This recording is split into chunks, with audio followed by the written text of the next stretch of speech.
Ανήκω στη θύρα 7 τα τελευταία 15 χρόνια και είμαι 30 χρονών. The Greek capital is divided into zones of influence between the Greens and the Reds, Panathinaikos and Olympiakos supporting hooligans. Πηγαίνουμε σε μια περιοχή που είναι αυτή. Πριν από κάθε παιχνίδι, οι δικοί μας προσπαθούν να τους εντοπίσουν και πάντα ψάχνουμε την ευκαιρία να τους επιτεθούμε. Αρχές Δεκέμβρη ήρθαμε να επιτεθούμε στους hooligans του Παναθηναϊκού. Είχαν ένα παιχνίδι βόλεϊ γύρω στα 150 άτομα αυτοί. Με το που τελείωσε το μάτς, βγήκαμε εδώ πέρα, τους επιτεθήκαμε. Οι μισοί από εμάς κάτσαν στην πόρτα και τους βαράγαμε. Αυτά εδώ πέρα είναι τα σημάδια, βλέπετε, είχαμε κάψει τις μηχανές τους. Είχαν τις μηχανές τους έξω, τις κάψαμε. Οι μισοί από εμάς καθίσαν στην πόρτα εκεί πέρα και δεν τους αφήναμε να βγούνε με ξύλα και τους βαράγαμε.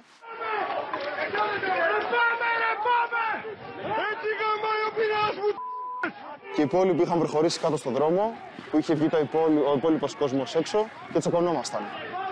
Αυτοί ήταν 150 άτομα και εμείς ήμασταν γύρω στα 70. Δεν κοιτάμε το τι άθλημα είναι, κοιτάμε ποια είναι η ευκαιρία μας για να τσακωθούμε με τους αντιπάλους μας.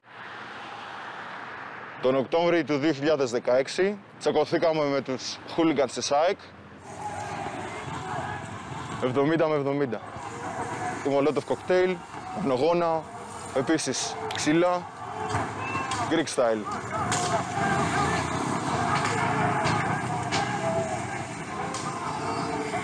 Και στο τέλος, αυτοί φύγανε, τρέξανε. Πιάσαμε 2 δικούς τους.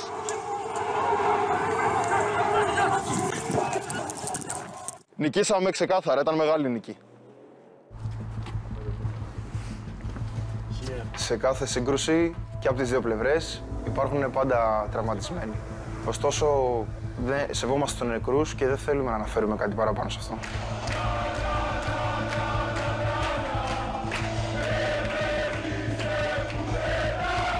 Rivalry between the fans of two Athens-based clubs, Olympiakos and Panathinaikos, has become a war of attrition that has raged for decades.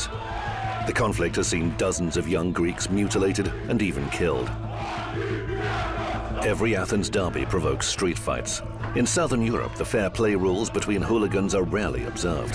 They wear motorcycle helmets, fight with sticks, steel rods, and often knives too.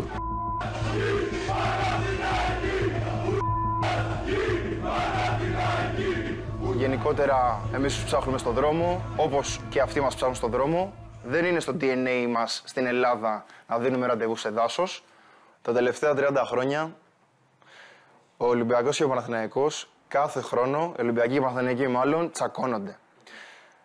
Πιστεύω ότι δεν θα σταματήσει ποτέ αυτό το μίσος και όχι μόνο δεν θα σταματήσει, αλλά δεν θα το επιτρέψουμε ποτέ να σταματήσει και θα μεγαλώνει κάθε χρόνο και περισσότερο.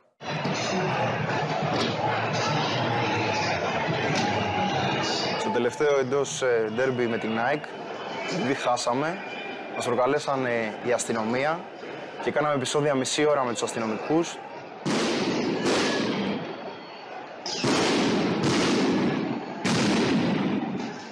Διαλύσαμε κάθε μονάδα των ΜΑΤ που βρισκόταν μέσα στο γήπεδο και γι' αυτό το λόγο τιμωρηθήκαμε.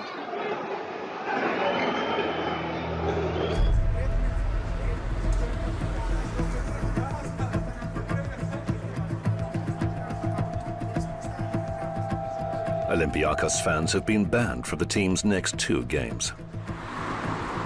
But even though no spectators will be able to attend the next match, that doesn't mean there will be no fighting. The Olympiakos hooligans are scouring the city in search of rival groups. 2 hours before kickoff, scouts report finding 20-odd Panathinaikos hools. A group of Reds immediately sets off for the location, finding anything they could use as a weapon close to hand.